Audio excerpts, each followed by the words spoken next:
Good afternoon. You know, there are moments in this life, and I mean this literally, when the pure, unadulterated evil is unleashed on this world. The people of Israel lived through one such moment this weekend. The bloody hands of the terrorist organization Hamas, a group whose stated purpose for being is to kill Jews. This was an act of sheer evil. More than 1,000 civilians slaughtered, not just killed, slaughtered in Israel. Among them, at least 14 American citizens killed. Parents butchered using their bodies to try to protect their children. Stomach-turning reports of babies being killed. Entire families slain. Young people massacred while attending a musical festival to celebrate peace. Women raped, assaulted, paraded as trophies. Families hid their fear for hours and hours, desperately trying to keep their children quiet to avoid drawing attention. And thousands of wounded, alive but carrying with them the bullet holes and the shrapnel wounds and the memory of what they endured. You all know these traumas never go away. There's still so many families desperately waiting to hear the fate of their loved ones, not knowing if they're alive or dead or hostages. Infants in their mother's arms, grandparents in wheelchairs, Holocaust survivors abducted and held hostage. Hostages whom Hamas has now threatened to execute in violation of every code of human morality. It's abhorrent. The brutality of Hamas, these bloodthirstiness brings to mind the worst rampages of ISIS. This is terrorism. But sadly, for the Jewish people, it's not new. This attack has brought to the surface painful memories and the scars left by a millennia of anti-Semitism and genocide of the Jewish people. So in this moment, we must be crystal clear. We stand with Israel. We stand with Israel. And we will make sure Israel has what it needs to take care of its citizens, defend itself, and respond to this attack. There's no justification for terrorism. There's no excuse. Hamas does not stand for the Palestinian people's right to dignity and self-determination. Its stated purpose is the annihilation of the State of Israel and the murder of Jewish people. They use Palestinian civilians as human shields. Hamas offers nothing but terror and bloodshed with no regard to who pays the price. The loss of innocent life is heartbreaking. Like every nation in the world, Israel has the right to respond, indeed has a duty to respond to these vicious attacks. I just got off the phone with a third call with Prime Minister Netanyahu, and I told him the United States experience what Israel is experiencing, our response would be swift, decisive, and overwhelming. We also discussed how democracies like Israel and the United States are stronger and more secure when we act according to the rule of law. Terrorists purposely target civilians, kill them. We uphold the laws of war, the law of war. It matters. There's a difference. Today, Americans across the country are praying for all those families that have been ripped apart. A lot of us know how it feels. It leaves a black hole in your chest when you lose family.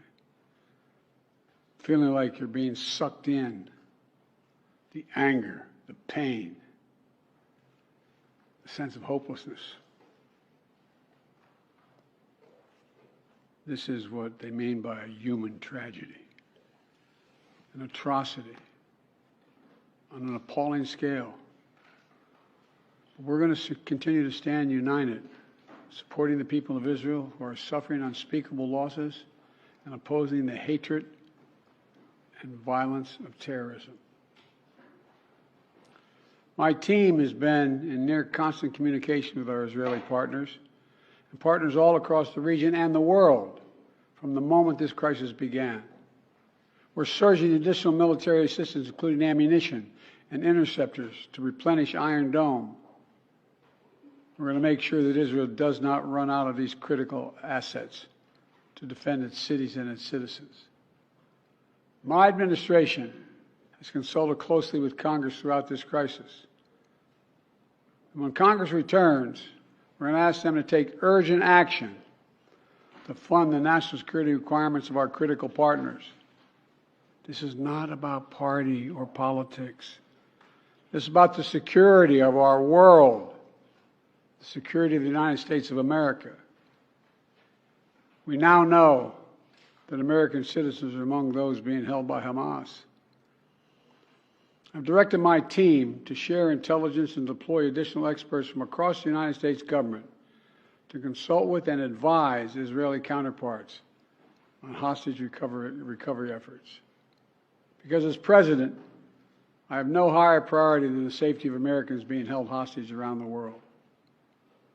The United States has also enhanced our military force posture in the region to strengthen our deterrence. The Department of Defense has moved the USS Gerald R. Ford Carrier Strike Group to the Eastern Mediterranean and bolstered our fighter aircraft presence.